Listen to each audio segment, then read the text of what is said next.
The shot cracked through the heat, and the world went silent. Eliza Moreno stumbled from the ferry landing, clutching her skirt, the smell of gunpowder still hanging thick in the air. Wade Coulter's laughter echoed behind her, low and mean. "Keep running, girl. Let's see how far you get." The ground tore at her bare feet as she ran along the riverbank, her dress ripping on thorns, blood streaking her skin.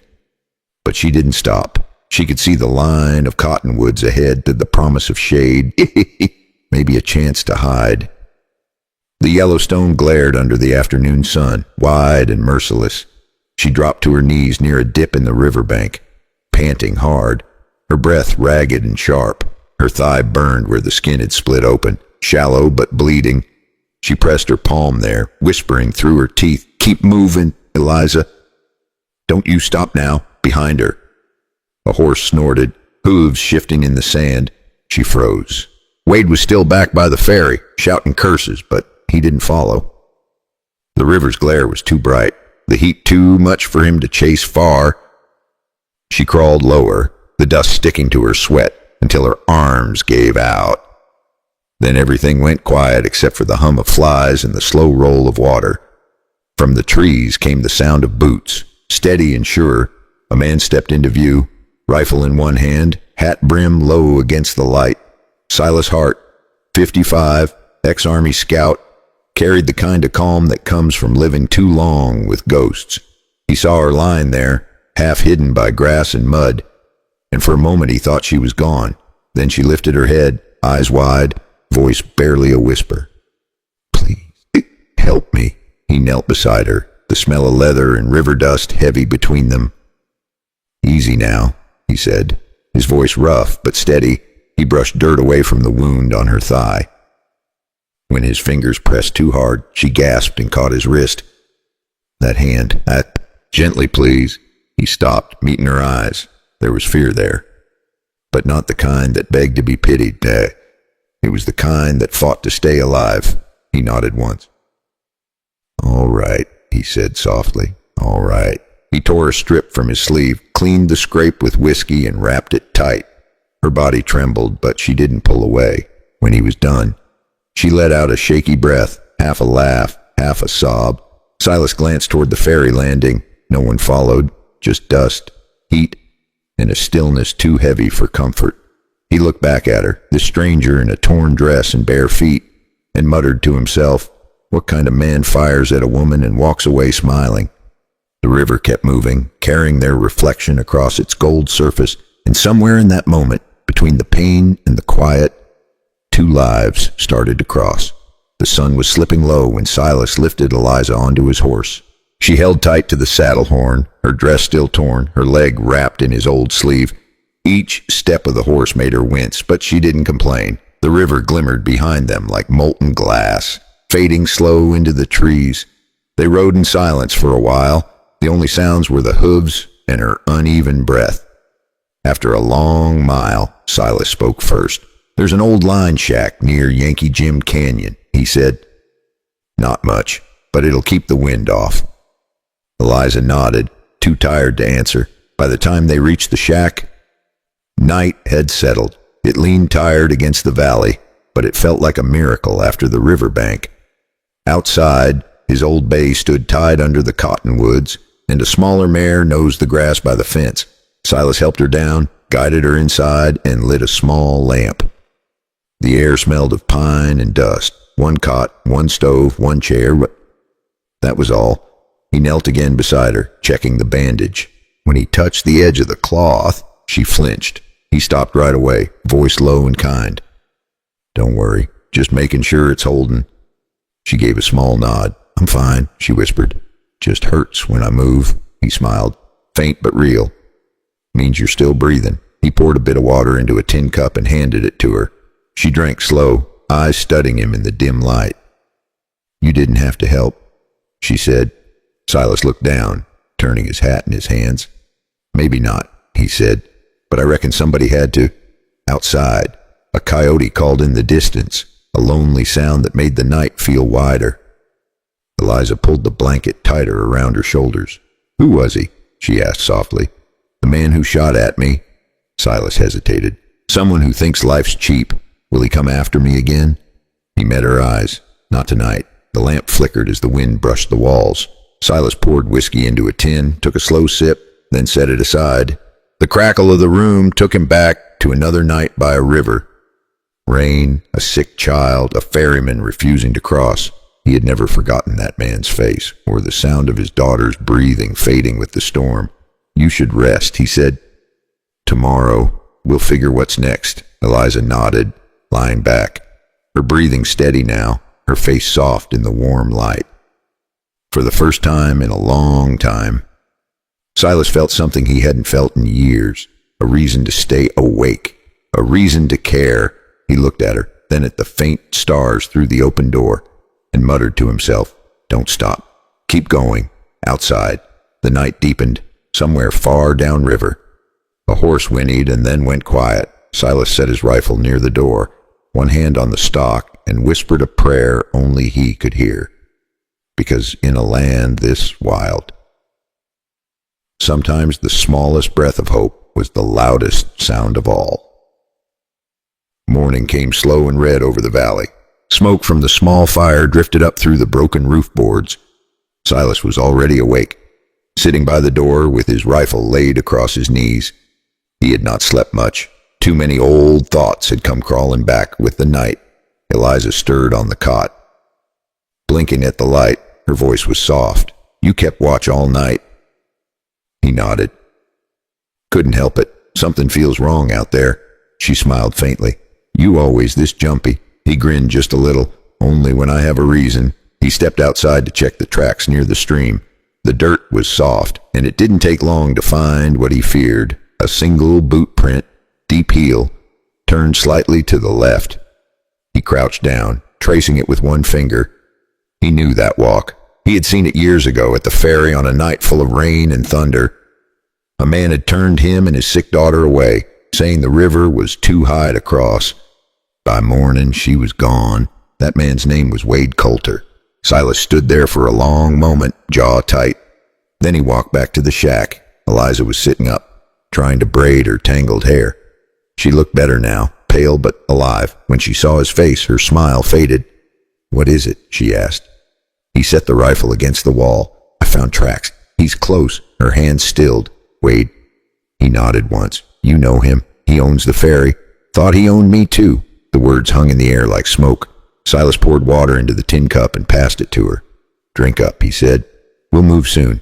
She took the cup but didn't drink. "You plan to run?" "No. I plan to end it." She looked at him, confused. "Why help me, Silas? You don't even know me." He stared out the window toward the river, eyes far away. "Because once, I didn't help someone when I should have, and I've been paying for that every day since. For a long time." They said nothing. The wind rattled the door, and a crow called from somewhere high in the pines. Liza set the cup down and whispered, "Then let me come with you." He shook his head. "No, you rest. I'll find proof of what he did, and we'll take it to the marshal in Livingston." She didn't argue, but as he slung the rifle over his shoulder, her voice followed him to the door. "Silas, be careful." He looked back once and nodded. "Careful ain't what wins, big girl. But I'll try." He stepped into the sunlight, the kind that bleaches everything clean. And for the first time in years, his purpose felt sharp again. Inside the shack, Eliza watched him ride away until the dust settled. Her leg ached, but the thought of him facing Wade alone ached worse. She found a mare behind the cabin and, with a deep breath, followed the trail, slow but steady. Maybe this was justice, or maybe it was just an old man's way of making peace with his ghost. Either way, he was done hiding. So while Silas walks down that dusty trail toward the ferry in his past, take a breath with me. Pour yourself a cup of tea, lean back, and tell me, what time is it where you are, and from where are you listening right now? And if you want to see what happens when a tired man finally faces the devil he's been running from, hit that subscribe button and stay with us till the fire burns low. The road to Coulson was long and empty, nothing but sagebrush and dust stretching for miles. Silas rode slow, eyes sharp, rifle tied across the saddle. He had tracked men before, but this one was different. This one carried a piece of his past in every step. By noon, he saw the ferry landing, the same rickety dock, the same rope lines swaying in the wind, only the man waiting there was older, thicker, meaner looking. Wade Coulter. He leaned against a post, chewing on a matchstick, a pistol loose in his hand. When he saw Silas ride up, he grinned. For a second his grin slipped, eyes narrowing.